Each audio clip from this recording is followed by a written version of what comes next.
Alô, amigos da minha página, Paulo Munarete, tudo bem? Obrigado por estar comigo em todas as reportagens, o que a gente faz e leva a você a conhecimento. Comigo, Dr. Gênesis Antunes, meu colega, advogado. Como é que está, doutor? Tudo bem? Obrigado por me receber no seu escritório. Falar um pouco sobre a sua vida, sobre o direito em Xanxerê. Tudo bem, Paulo. Para mim, primeiro, é um prazer grande recebê-lo aqui no meu estabelecimento, né? E prazer grande falar contigo também, né? Mas está tudo bem. Doutor Gênesis, conta um pouquinho aí, como é que deu a sua virada, assim, vamos dizer assim, na vida, que o senhor resolveu ir para São Leopoldo fazer direito? Olha, Paulo, na verdade, o direito sempre foi um sonho, né? E aí eu concluí o meu segundo grau e optei por São Leopoldo, porque na época, diga-se de passagem, não tinha aqui, né? Não tinha aqui, a faculdade mais próxima que nós tínhamos aqui de Xanxerê, faculdade de Direito, era Passo Fundo, né? E na época, quando eu formei e eu fui em busca disso, havia já passado o momento para a inscrição e estava aberto ainda em São Leopoldo. Aí eu fui para a Unicinos e fui lá e tive a felicidade de ser aprovado no vestibular. E retornei para minha terra amada lá justamente para fazer minha graduação. Fui em 1982 e formei em julho de 1987. É isso aí, depois... E aí retornei para Xanxerê e aqui estamos desde aquela época. Quando o senhor chegou aqui em Xanxerê, depois eu cheguei um pouco depois com o senhor aqui, nós tínhamos poucos colegas, poucos advogados. O senhor se especializou numa área um pouco diferente da minha. Eu mais fui para a área do direito do trabalho, o senhor foi mais para a área criminal. Isso foi uma tendência do senhor sempre na faculdade? Na realidade, o curso de direito, o que me atraiu, na verdade, fazer o curso de direito, foi justamente a área criminal. E mais especificamente, dentro da área criminal, o Tribunal do Júri. Então, o que me levou ao cursar Direito foi o Tribunal do Júri, e aqui, na época, eu desenvolvi um trabalho bastante forte. Nós éramos em poucos advogados, né? E eu me recordo que, na época, eu fazia a região toda aqui, fiz muitos júris, hoje deixei um pouco de lado já, né? Mas o que levou eu a cursar Direito foi justamente a área criminal e, especificamente, o Tribunal do Júri. Quanto tempo formado, doutor? Dia 31 de julho, agora de 2001, completo 34 anos. 34 anos. Então eu faço 33 e o senhor faz 34 anos. Pouca diferença. Um pouquinho a diferença, sabe? E moramos em São Leopoldo, né? Tivemos bons momentos, inclusive fomos amigos lá, né? Conheci o senhor lá. Exatamente. A gente não tinha essa intimidade. Nosso saudoso amigo Dr. Gelson Saibo também, né? Dr. Nelly também, mas Dr. Nelly foi antes. Formou um pouco antes. Tivemos lá na época o Dr. Sérgio Dalben, Abelardo Luz. Claro. Então, na verdade, foi uma leva, uma turma daqui, uma turma legal, né? Que acabou. E diga-se de passagem, a maioria das pessoas que foram para lá na nossa época foi justamente para o curso de Direito. E todos se deram bem, todos foram grandes profissionais e são grandes profissionais. Né? A gente pode dizer que todos tiveram a vontade do direito, criaram, né, família em Xanxerê. O senhor também criou família em Xanxerê. Exatamente. Depois aí o senhor resolveu, trabalhando na agricultura também, o senhor resolveu meio que fazer uma área administrativa também, ajudar prefeituras. Conta um pouquinho para nós sobre isso. A parte do direito administrativo, eu comecei a desenvolver em 96. Em 1996 eu iniciei com a assessoria da Prefeitura de Abelardo Luz e depois teve diversas aí, passando por Bom Jesus, por Passos Maia, Ponte Serrada, câmaras de vereadores. Agora estou com assessório a Prefeitura de Faxinal dos Guedes, já indo para o 5º ano de assessoria lá, fiz toda a assessoria do mandato passado do prefeito Gilberto Lázari, e agora, com a reeleição dele, continuo lá fazendo a parte administrativa. Então, desde 96 venho desenvolvendo essa atividade, não de forma direta, mas seguidamente eu estou envolvido com o direito administrativo, uma área que eu aprendi a gostar bastante nesse segmento do direito. Aí o senhor resolveu dar um apoio à cidade de Bom Jesus, é isso? Que o senhor resolveu ajudar na emancipação? Na realidade, eu comecei com Ipuaçu. O município de Ipuaçu foi o primeiro que eu emancipei. Inclusive, meus amigos, ele era o cotado para ser prefeito, eu sei disso. Acho que ele não quis ser prefeito. Não te atraiu? Não, existia essa possibilidade, inclusive houve, eu até cheguei a ter o nome inscrito no Tribunal Regional Eleitoral como candidato, era candidatura única, mas aí eu não tinha, eu relutei muito e acabei desistindo porque... Isso em Ipuaçu? Ipuaçu. Seria o primeiro prefeito lá, mas aí eu tinha que desistir, eu tinha que largar de advocacia, pelo menos naquele período que havia incompatibilidade, né? E isso não me atraía, eu não queria. Na verdade, o senhor sempre foi apaixonado pelo direito, né, doutor? Sempre, e ainda teve uma outra particularidade, que nesse período também, o meu sogro acabou sofrendo um acidente, e por conta disso ele ficou impossibilitado de dar continuidade à administração da empresa dele, e quem passou a administrar a empresa dele foi minha esposa. Olha só. Então aí nós nos deslocamos para Vargião, que a empresa estava instalada lá.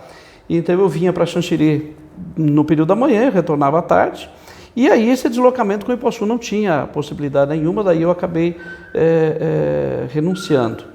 Mas voltando à emancipação, Ipuaçu foi o primeiro distrito que eu emancipei. Fiz todo o processo de emancipação e depois disso vieram outros, né?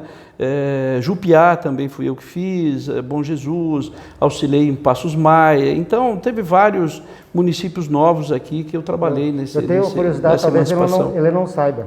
Mas eu pesquisando um dia desses, eu acho que era sobre Ipuaçu, eu não me lembro se é Ipuaçu ou Bom Jesus. Eu acho que talvez seja... Não vou ser claro. Está o seu nome lá como um dos responsáveis pela emancipação, está no Google, inclusive. Seu nome está lá, inclusive, né, no Wikipédia, está o seu nome lá como uma das pessoas responsáveis pela emancipação. Eu não sei se é Ipuaçu ou outra cidade. Eu fiquei deverasmente lisonjeado, porque é um reconhecimento do seu trabalho. Olha, fico grato, não sabia, não cheguei a observar esse detalhe. Mas fiz, foi bem trabalhoso e na época o conhecimento era bem pequeno, né? Mas felizmente foram praticamente 4 anos de trabalho. Ipuaçu, Bom Jesus foi outro tanto, enfim, mas felizmente os distritos que eu trabalhei nessa área, nesse processo de emancipação, felizmente emancipamos todos, né? Estão todos aí. Hoje municípios que estão desenvolvendo, enfim, é um trabalho muito bom, um trabalho diferente, né? Diferente dentro da área do direito, mas pende mais para a parte administrativa, enfim, é uma série de situações, mas bem interessante também, eu gostei. Voltando ao direito em Xanxerê, o senhor foi presidente da OAB por mais de uma vez, doutor? Eu iniciei aqui, na verdade, o meu primeiro mandato aqui foi como tesoureiro da OAB, da subseção.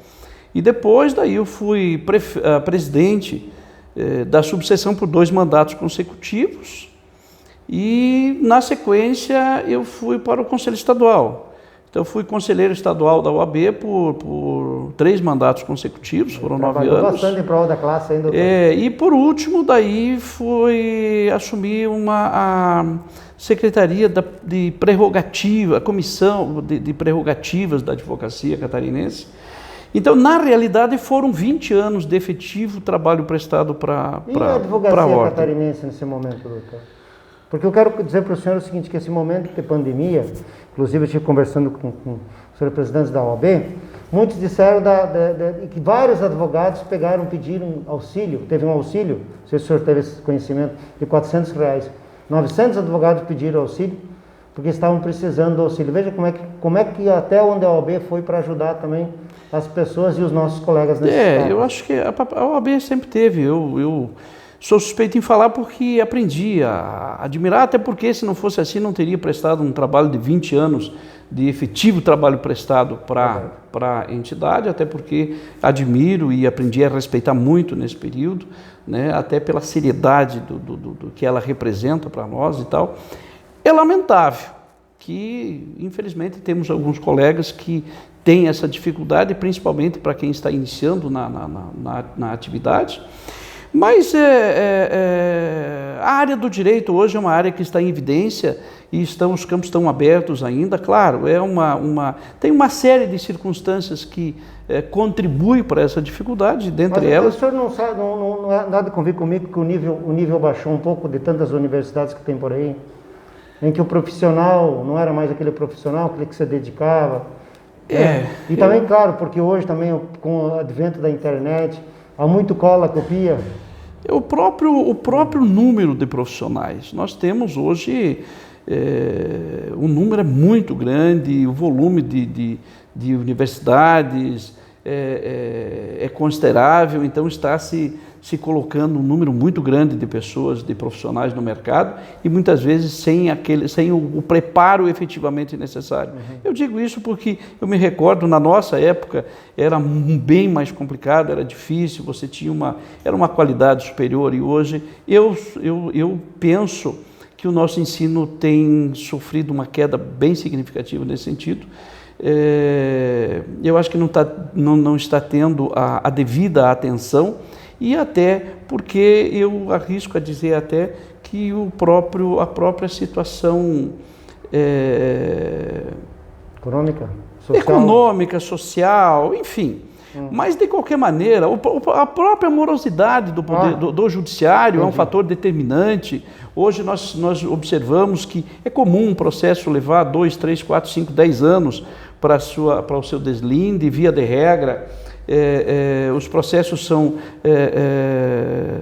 pagos, pelo menos uma boa parte, ao final, enfim, e isso tem dificultado bastante. O próprio volume de profissionais que estão no mercado hoje é muito grande, então a disputa é acirrada, né? Então, tudo isso contribui para que alguns não consigam ter aquele destaque com tanta rapidez e isso acaba acarretando, tendo essa dificuldade financeira que hoje nós estamos vivenciando.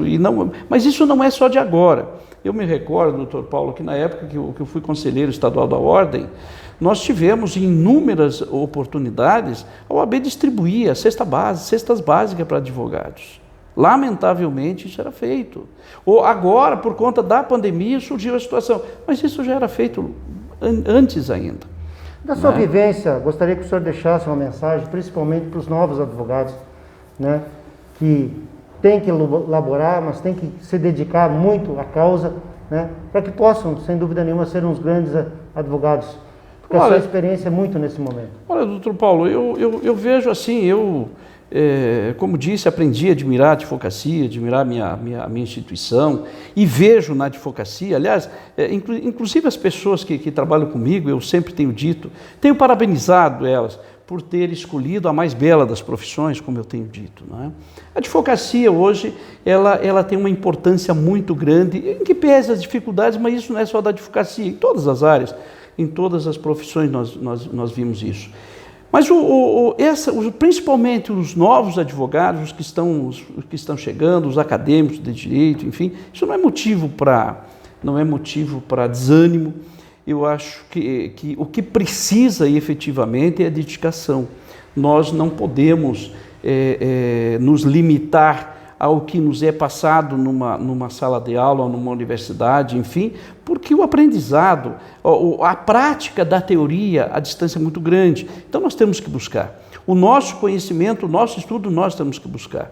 E eu tenho uma particularidade que me chama bastante atenção e cobrei, inclusive, de muitos colegas novos, porque num passado não muito distante, eu participei de uma pós-graduação aqui na região e, para minha surpresa, nós não tínhamos, eu não vou lembrar o número exato, mas nós não tínhamos meia dúzia de advogados de Xanxerê, né? E o direito, na verdade, é isso, é aperfeiçoamento. Tu tem que buscar no dia a dia o conhecimento, o aperfeiçoamento. Caso contrário, é natural que você vá perder terreno. Então, nós temos que ter esse investimento no conhecimento, mas isso nós não podemos esperar da universidade. Nós temos que ir à luta e nós temos que buscar cada um de nós. Bom, doutor Gênesis Antunes, eu vou fazer uma última pergunta para o senhor, nessa pequena entrevista que a gente faz, contando um pouco sobre a sua vida. O senhor morou em Xanxerê. Como é que é morar em Xanxerê? Como é que é viver em Xanxerê? A sua vida aqui em Xanxerê? Olha, Paulo, como disse no início, eu falei da minha querida terra gaúcha, né? Eu sou gaúcho, mas eu vim para cá muito cedo e sempre morei aqui na região, né? E depois eu retornei ao Rio Grande do Sul. Eu vim para cá com 4 anos de idade e eu retornei ao Rio Grande do Sul quando fui fazer minha graduação. E lá permaneci por 5 anos e meio e retornei e escolhi Xanxerê. Aliás, quando eu fui para lá eu já morava aqui em Xanxerê, né? E aí elegi Xanxerê como a minha cidade para mim exercer minha profissão, para mim ter minha família, constituir minha família, criar minha família aqui, enfim. E aqui estou até hoje. Xanxerê hoje, para mim, é uma cidade maravilhosa, adoro, gosto muito daqui, enfim, em que pese eu tenho buscado atividades fora daqui, em outros municípios, mas aqui o meu lugar de morar é Xanxerê, e aqui eu pretendo, pelo menos escolhi para ficar o restante da vida aqui, não é? Mas, assim, para mim, Xanxerê, até pela hospitalidade, pela relação de amizade que a gente desenvolveu ao longo desse período, acho que foi uma coisa bem importante, a possibilidade de você sair, você ter os contatos, aonde tu está, tu tem o teu círculo de amizade e tal. Eu acho que isso é importante. Xanxerê, para mim, é tudo de bom. Bom, gente, conversamos com o Dr. Gênesis Antunes. Acho que é super importante falar, né, sobre a vida de um profissional, uma pessoa do direito, uma pessoa que conhece o direito, mas acima de tudo uma pessoa que abraçou o Xanxerê. Dr. Gênesis, muito obrigado e vida longa e felicidades aí na área do direito, né? A gente sabe que a vida está passando, não sei quanto tempo o senhor vai continuar ainda no direito, mas seja feliz, porque a gente precisa muito do senhor aqui na área jurídica. Eu fico agradecido, Paulo, fico muito grato, primeiro pela visita que o senhor nos fez, mas fundamentalmente por ter aberto esse espaço para que a gente pudesse contar um pouquinho dessa nossa andança aí e tal, né? Fico muito agradecido pela sua presença aqui e agradeço pela oportunidade. Vamos, gente. Tchau, tchau.